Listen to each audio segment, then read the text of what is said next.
pen, pen or camera starts here. I will show you the boundary. Come with me. Show me.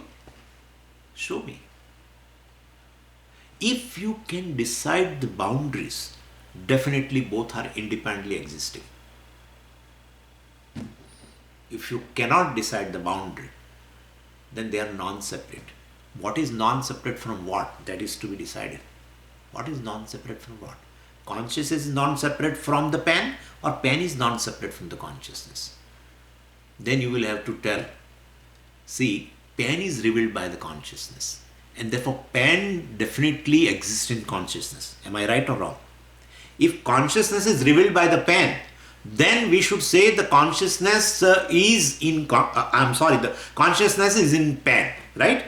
What reveals what? Depending upon that, you have to say pen is revealed by the consciousness. Therefore, pen exists in consciousness. Am I right or wrong?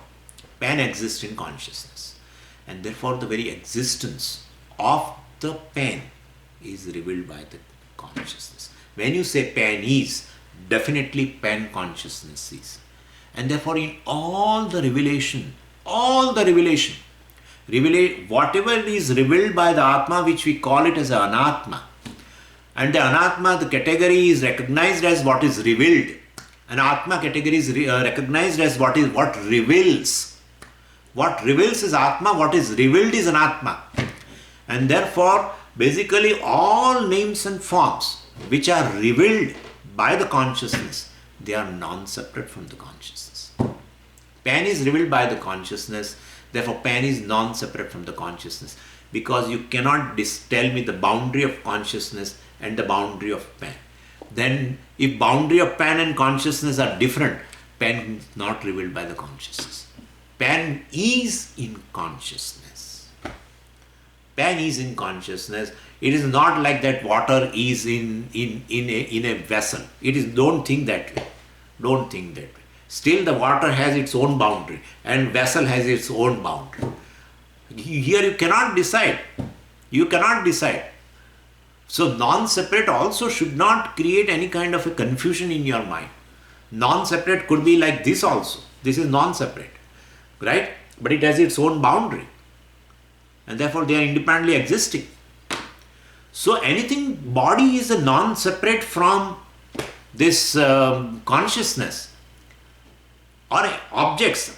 Of course we are concerned right now with the Panchakoshas, but I am taking in general also. Any object, well, it is revealed when by consciousness, means the object exists in consciousness. That's all it means. That's all it means. Object is revealed by consciousness is equal to object exists in consciousness.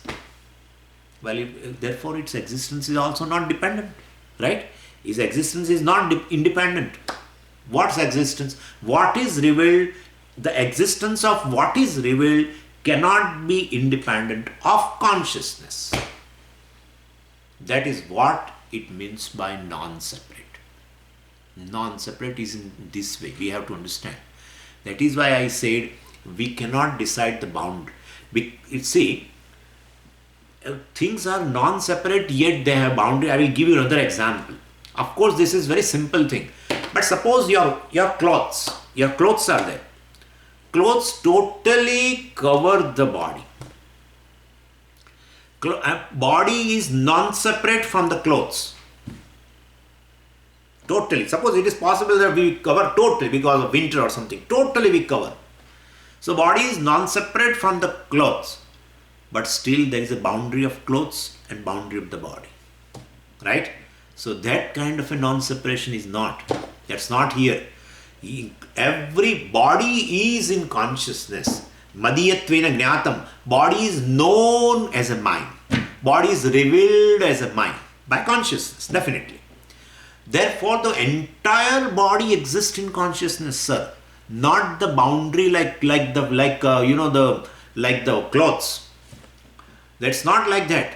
Every cell exists in consciousness. Because you say body is, consciousness is. Then you say thought is, consciousness is. Cell is, consciousness is. Whatever you say, you will have to tell immediately consciousness is, because consciousness pervades entire body, not like the clothes outside covering. Entire body is in consciousness. That is non-separation. That is called non-separation. Entire wave exists in in water. Entire pot exists in clay. Entire. That is non-separation. And therefore, basically, this is the way we have to understand. So, the being of the wave is the being of the water. Being of the pot is the being of the clay. Clay simply does not reveal the pot. The very being of the pot is the being of the clay. Gold simply does not reveal the ornaments. The very being of the ornament is the being of the gold. Am I right? Being means existence. The very existence of anything is, when you say it is non-separate, then it is like this. And in that there is no boundary. No boundary. What is the boundary between wave and water? What is the boundary between ornament and gold? What is the boundary between our pot and clay? No boundary. Non-separate does not mean it is simply covering or something. This kind of a non-separation in which the very being is dependent upon the something else. And such a non-separation proves the existence of one thing is totally dependent upon the existence of the other. And therefore, basically, existence of the wave depends upon the existence of water. That's how I say being. Existence of the pot is totally dependent upon the existence of the clay. And in that case only, that's a really non-separation. And then I could very well say, pot is in clay, wave is in water, ornament is in gold. This is the way body is in consciousness. Please understand this. Not the body is pervaded by, like the cloth pervades. Body is pervaded by consciousness. Inside body is body, and outside it just covers. Like right now, my clothes cover me, definitely. But it cannot cover each of the body. Inside also, it cannot cover. Every cell is covered. No, it is just an outer. It's not like that. Swamiji, we know. Yeah, even if you know, I am telling you. Whatever it is, even if you are knowing, I am telling you. In case such idea can come in our mind. And when there is this kind of a non-separation is there, well, the existence of anatma, the body, mind, sense complex panchakoshas, are totally dependent upon the self-existent atma. Existence of the self is not dependent upon the existence of another self. Another self is a non-self. Other than self, whenever you try to count, it is non-self. And non-self is non-separate from the self. And non-separate means it derives the very existence from the self, which is self-existent. And therefore, self-existent Atma provides the existence to the entire Anatma Prapancha, including Panchakoshas also. So, Madiyatvena Jnatam Shariram, Madiyaha Pranaha, Madiyam Manasya, Madiya Buddhi, Madiyam Ajnanam, all are non-separate from the consciousness, and therefore basically consciousness alone appears in these forms. Like gold remaining non-separate from the ornaments appear in different ornaments, right? Gold being non-separate from ornaments, remaining non-separate from the ornaments, appears as a ornaments. Am I right? And therefore any ornament, when you look at, you can give him a Mahavakya Upadesha. Oh earring, you are gold. You are all pervading. You are pervading the entire jewelry shop. Don't think that you are sitting at one place at a given time. You don't have a Janma, you don't have a etc. etc. I can very well tell. Entire Mahavakya Upadesha can be given to that. Same way, this Panchakoshas has been told. The conscious entity, the conscious being which is, the consciousness which pervades this entire Panchakoshas, and take the Panchakosha as itself. Consider them as a bangle, and to that bangle, Mahavakya Upadesha is given. You are gold. Am I right? You are merely consciousness, nothing more than that. Please understand this. And therefore, here, because the word Swasmat Bhinnam has come, so Kataka Kundalaka Dikam, house is known as mine. Therefore, I am not the house. So I thought of covering this. Basically, I am not this Panchakoshas, but Panchakoshas are mine. Panchakoshas is I. All Panchakosha is I. Every wave is water. Water is not the wave. That's for sure. Water has to claim all the waves, and water has to claim without waves also, whatever is there. Water has to claim entire bodies of water. Entire bodies. Why? Without water exists even in the steel lakes also. Water exists in the plants also. Water exists in fruits also. Water exists in vegetables. Water exists in all human bodies. It has to, when it says I am water, automatically his claim is a larger claim. When it says I am wave, gone. When I say I am wave, it itself makes, that's just a notion. It is not. Water is not a wave. It's a notion. Wave is water is a reality. Water is wave is a notion, pure notion on the part of water, having a mind of a human mind, and therefore definitely he doesn't know its nature, and therefore what is in front, what is non-separate, that is wave. It takes itself as a wave. That's how it is, and then tries to become bigger, because he finds that other than wave also there are so many things, and then it tries to cover. You need not cover, sir. You just claim. Put a claim that I am water. Then you are everywhere, sir. Everywhere. And therefore, basically, this is like a bangle. It has been told, you are gold. That's a Mahavakya. Tattvabodha. You are that is all pervading Brahman. You are the and therefore, even if you want to claim, you can claim. Yeah, you can tell I am body. No problem. But then you have to say all the bodies, right? All the bodies. Yeah, not this body.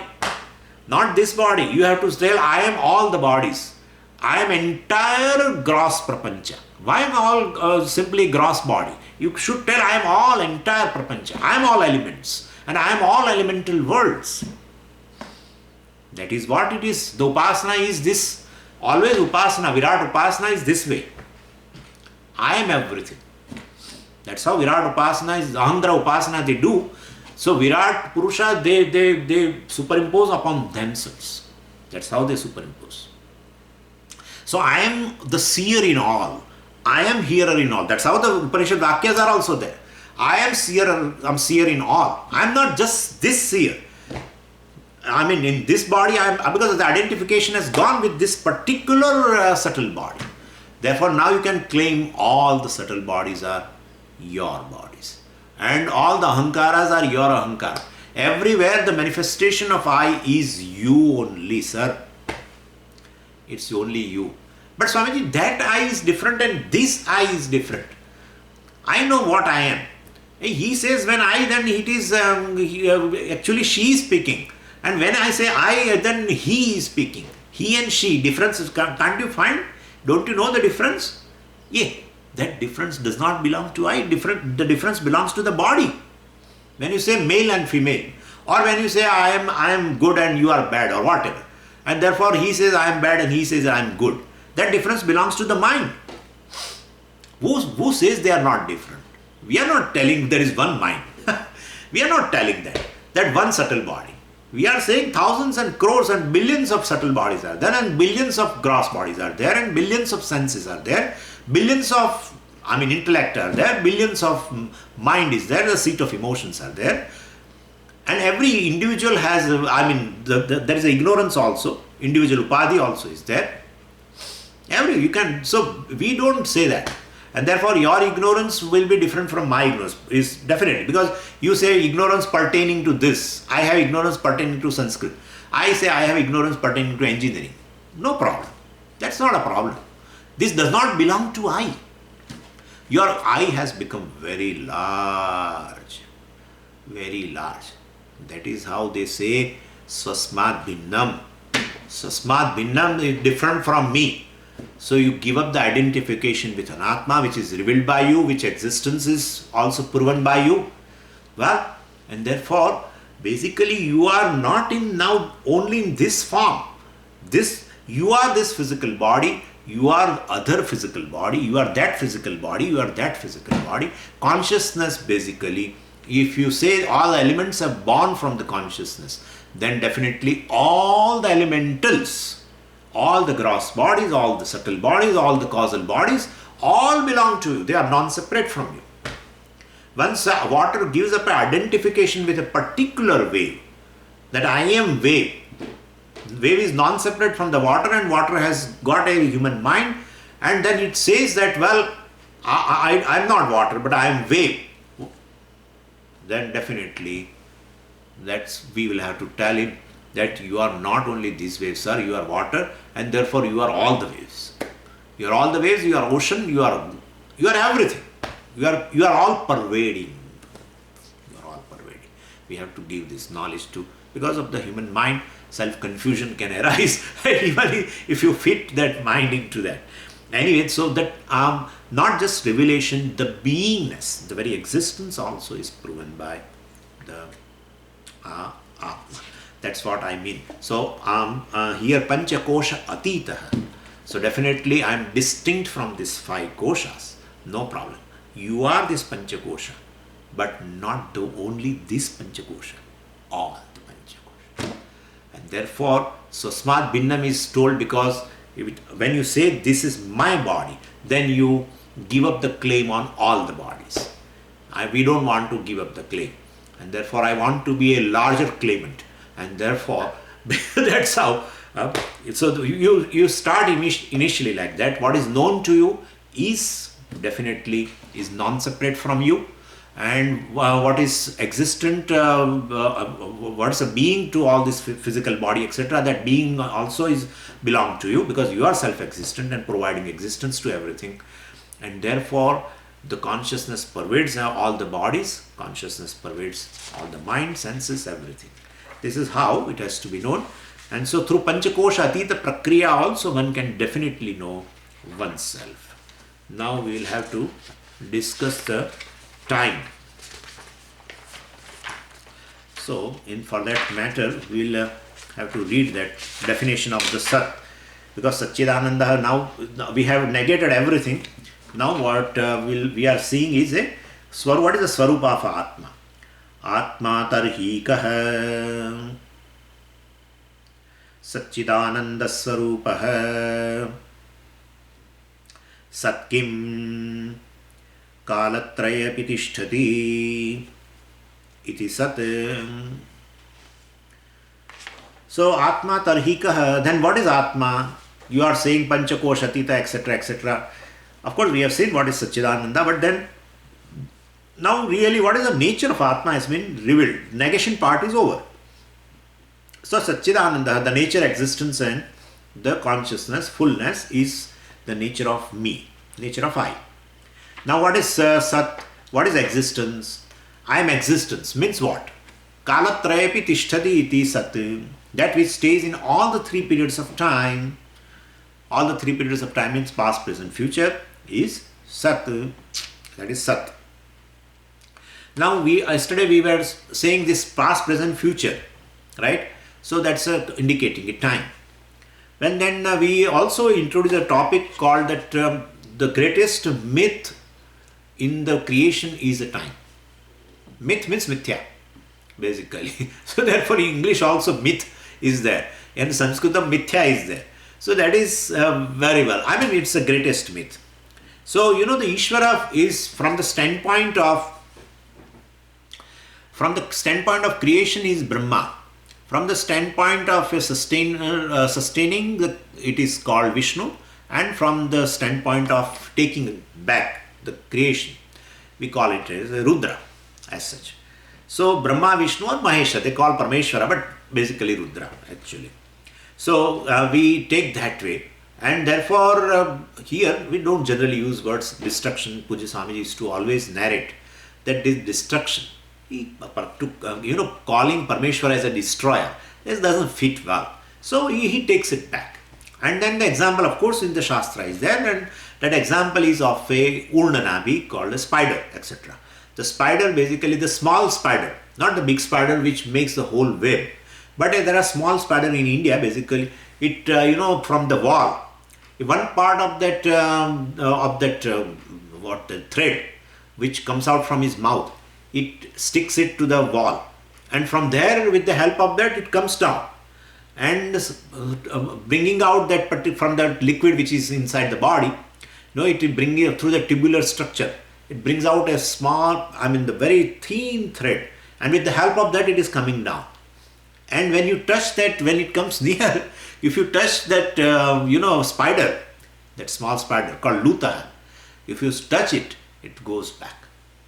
It just gulps it and goes back. So that's a best example. So same way the creation also has been taken back by Parameshwara. So he creates, he brings forth, and he takes it back. Brings forth definitely because he is a Upadhanam, and therefore like spider, so that definitely he brings forth the creation and takes back the creation. And that's how we call this so-called destruction, we call it as a Sambharaha, because Samyak Harati iti Sambhara. Samyak Harati. He takes it away very well. Samyak Harati, takes away. He takes away very well. Nothing is left over. Like when his spider goes again, back, no thread is left over. Whole thread, it takes it again back. Anyway, now this thing is this sustenance, the creation, sustenance and dissolution. What is the order? Whether Brahma is the first, or what creation is first, or sustenance is first, or dissolution is first. And then we say generally the order will be the order of a time, basically, naturally. Order of a time. The creation is first, and then the sustenance, and then dissolution. But then, okay, let's take the time now. Creation of a time. When the creation of a time means the creation of a moment. When a moment is created, and then before it destroyed, it should be sustained, right? It should be sustained. Because after creation, what comes? Sustenance. Have you seen the sustenance of a moment? Have you seen that the moment is created, stays there for some time, and then it dissolves? You have never seen. As the moment is born, it is gone, right? As the moment is born, gone. And while it is going, it is born. Immediately born. And so you won't find the ease of the moment, sustenance of the moment. You won't find it. And therefore born is gone. Born, going. Gone, matlab. There is nothing called sustenance of the moment. For a moment, the moment stays. For a moment stays. You won't find. As born, it is gone. And why was Swamiji about time? What about other objects? Same thing. Same thing. As the thing is born, is going. In process, it's going. But the change is very, we can say very subtle. So you can't find that change immediately. But it is going. It is in the process of going. So basically there is no sustenance, to be honest. There is no sustenance. And no, there is a sustenance. Then sustenance of birth and death. That's all it is. Basically, there is no three things. Born, then sustained, then gone. No. Born and gone are sustained. Nothing else is there. There is no separate thing called sustenance. And well, what is gone is in process of already born. And therefore, how do you brand a particular thing as is just born, then just sustained, then now we call it as a gone, dead? No. While it is going, it's in process of born. What is born is in process of going. What is going is in process of born. Getting birth, I mean, born is get. You don't find a sustaining, a separate sustenance at all. That's how they. But then, what do you want to indicate by this? Basically, this Brahma, Vishnu, Mahesh, all the three, they are not surprised by this, because they don't have a separate existence. It looks like they don't have three separate existence. Like born and gone are as though together, and gone is born, and etc. And therefore, is also is in between somewhere. And therefore, but they are not surprised, because there is as though born, as though sustained, as though gone. If gone is born is gone, then everything is as though, right? You cannot tell very specifically this is born. This is born. You cannot tell me. Or this is sustained, Swamiji, right now, before it gets destroyed. Don't tell that, sir. It's in jaws of the death right now. It is going. Every moment, in fact, it is going. Moment is also dying, and this being a time bound, it is also dying. All the time it is dying. All the time it is dying. What was the form in the previous moment? Or let's say, what is the form in this moment will not be the form in the next moment. Only thing is, you are not able to change the notice. You cannot notice the change. I'm sorry. You cannot notice the change. And therefore, there is no real creation, sustenance and dissolution. And therefore, there is actually, the time is a myth. Okay. That's okay. Now then, let's go further. I'm going to cover other things also. And yeah. Okay, now I think we'll continue tomorrow. I will give you meditation, since I kept it pending for 3 days. And that's a meditation which I really feel that you should do it. It gives you basically an abiding mind. And when you get an abiding mind, then definitely the contemplation becomes easy. So, and it's a very long one, so I have to start now, because already it is 10:35. So we'll be starting that meditation, and this part I will cover tomorrow. About Sat, Kalatrayate Tishtati, etc. I will cover it tomorrow.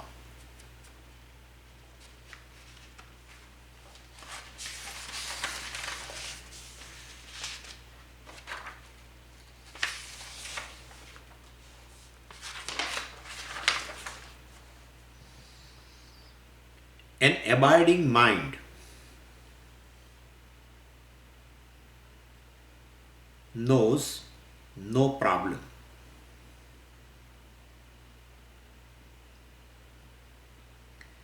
An abiding mind knows no problem.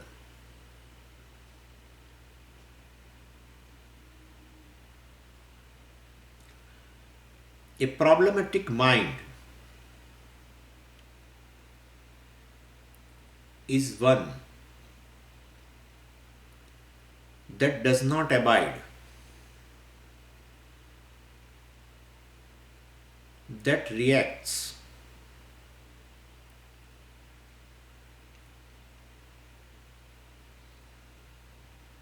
The problematic mind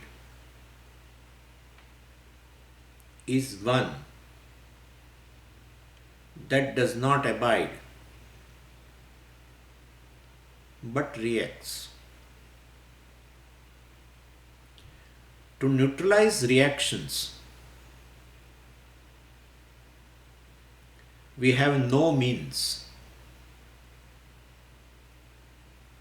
except enjoying an abiding mind.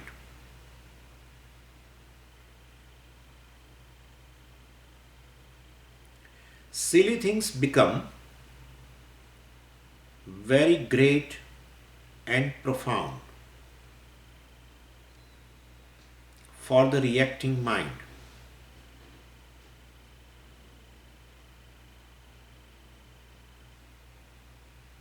The abiding mind sees the silly as silly, the profound as profound. For the reacting mind, the silly is profound,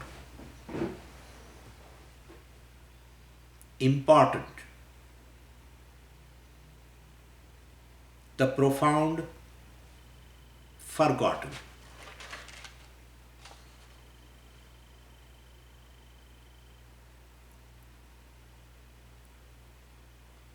For the reacting mind, what is silly assumes a profound proportion.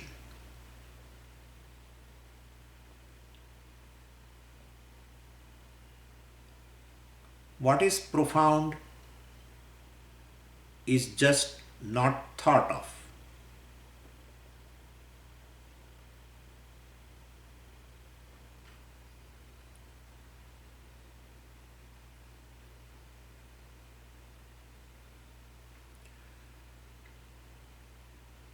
The abiding mind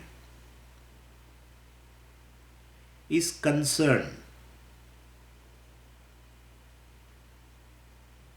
only with the profound.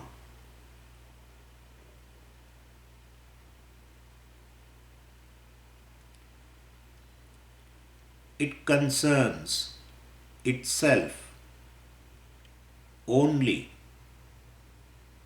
with an abiding love for the profound.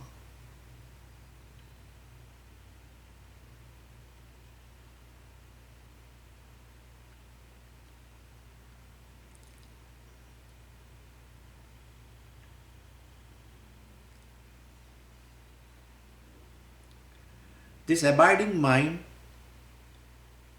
is natural for the one who has given up the silly reacting mind.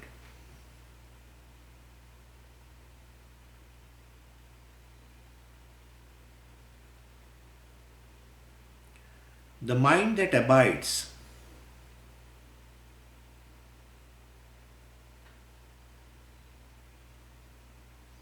in its own sufficiency.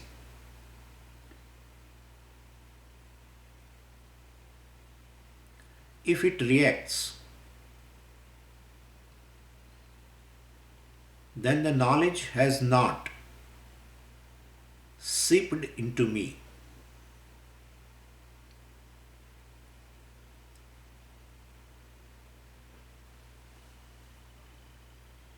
All is well with me. Everything around is fine with me. I am a center of a peace, wafting peace around me. All is well with me.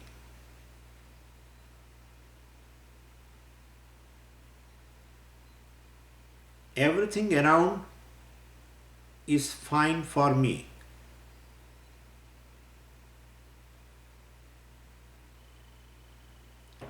My mind is centered in its own sufficiency.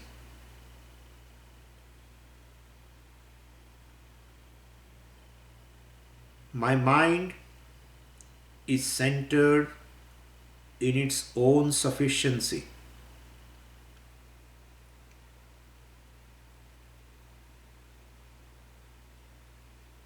Since the mind reacts, I again and again pull the mind back to its own sufficiency.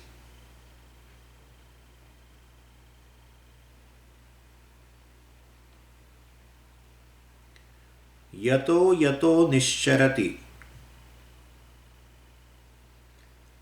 ततस्ततो नियम्यैतत्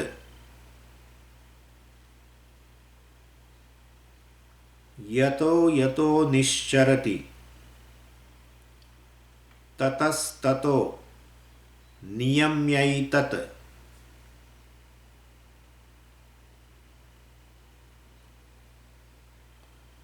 आत्मन्येव वशं नयेत्.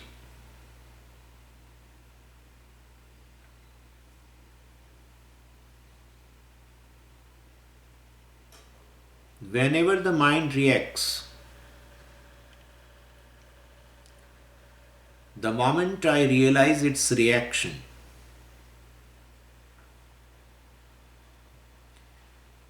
with a smile of recognition, I pull back this mind.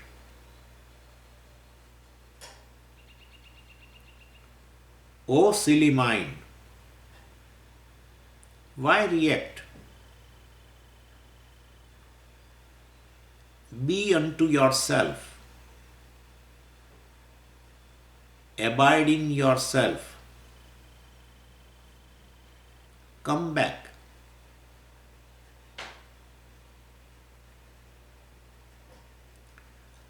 Atmani eva vasham nayet.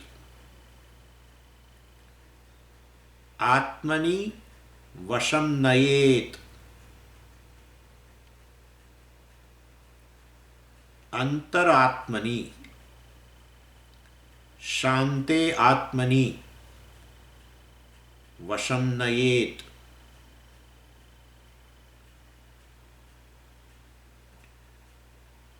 Bring the mind back to abide in its own peace and glory.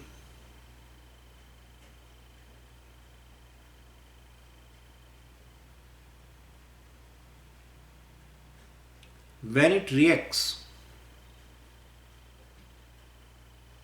I know not.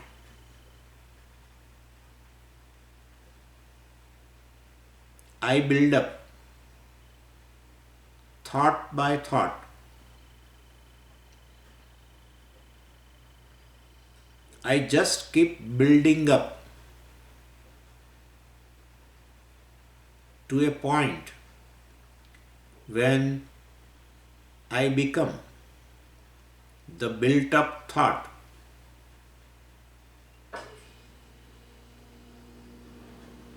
Think it over. A small cause for a reaction. It produces further reaction. They combine together, produce further reaction.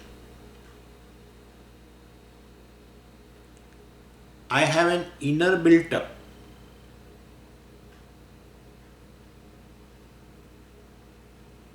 And once built up, I become the very built up thought.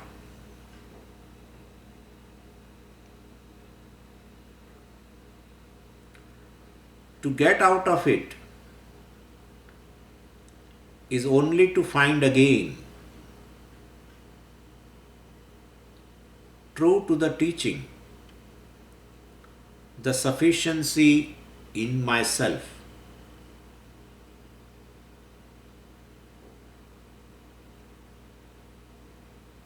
For a moment, I pull the mind back, bring it unto myself, and see how, without everything, I am sufficient.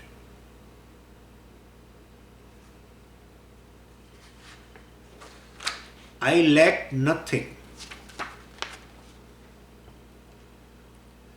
I need nothing. I want nothing. I am adequate. This objectification of myself, the adequate self, is meditation.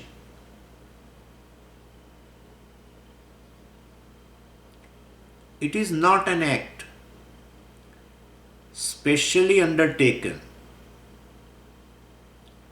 to achieve a special result.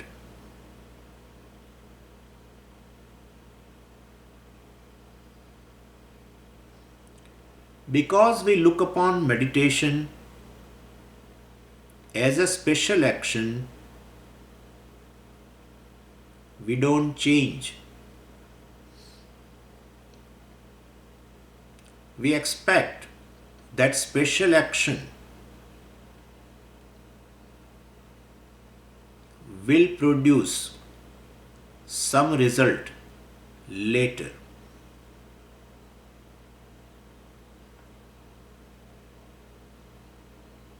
The reacting mind continues to be.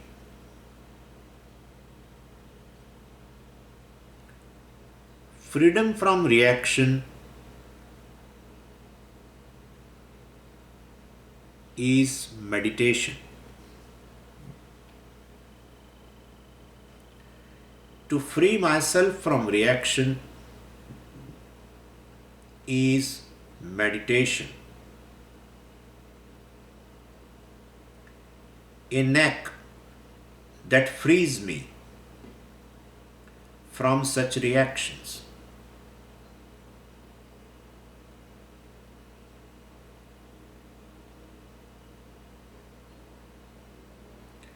Be sincere to yourself.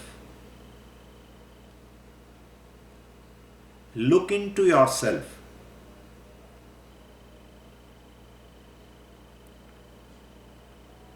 Be bold enough to own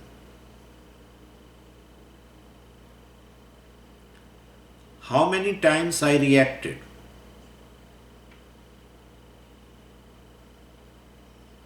Own reactions.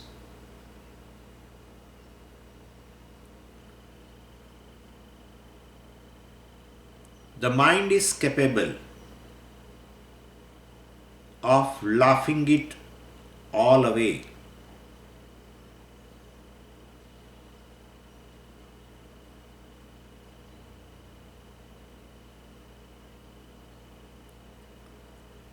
The mind reacts by habit, accepted. But then, do I make an attempt to free the mind from its reacting?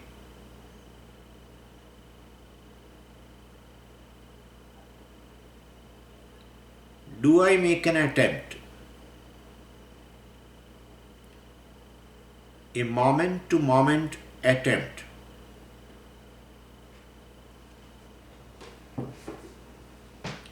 a daily attempt to free the mind from reacting.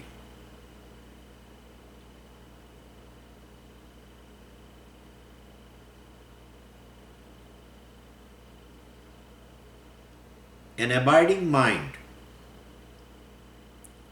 does not react. All is well with me.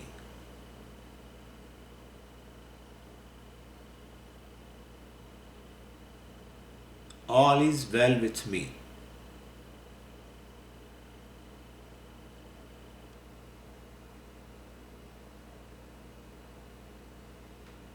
The mind being abiding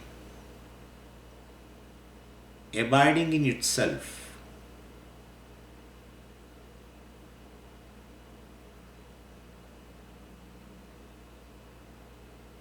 what is an abiding mind?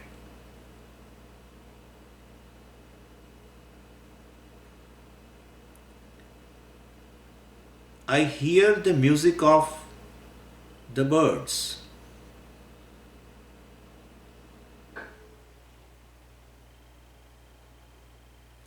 hearing the sound of the rainwater falling on the ground.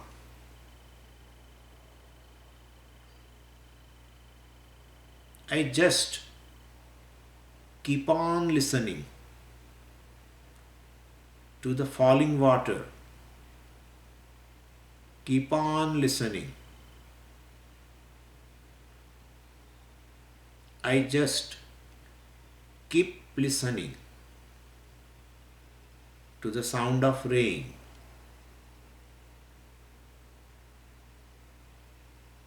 This is an abiding mind.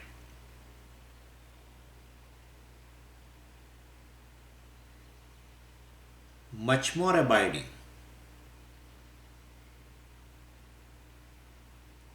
If it is awakened to itself, to its own silence,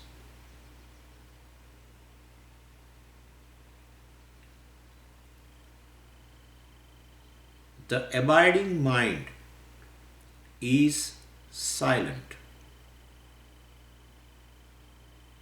It is silence.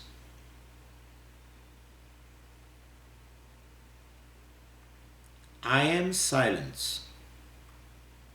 I am peace.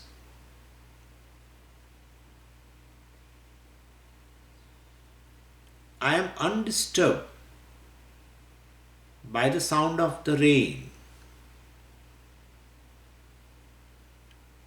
Undisturbed is the silence. In spite of the sounds heard,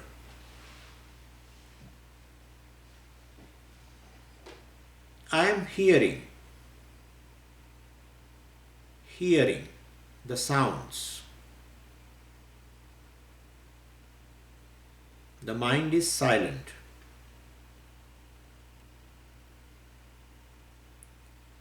The mind is silent in spite of the sounds heard. For a silent mind, perception is no problem.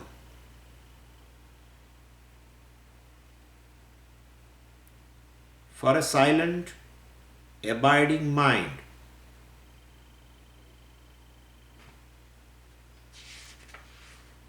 perception is no problem. Perception does not pose a problem.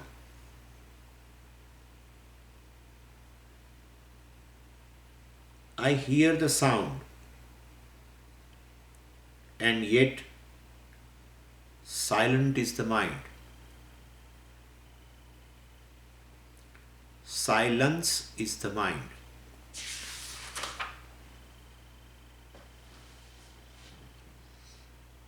I have been hearing the sounds, and yet the mind is silent. The mind is silent. Mind abides in its own silence. In its own silence. In its own silence. Om. Om Purnamadah Purnamidam Purnat Purnamudachyate Purnasya Purnamadaya Purnamevavashishyate. Om Shanti Shanti Shanti. Hari Om Shri Gurubhyo Namaha. Hari Om.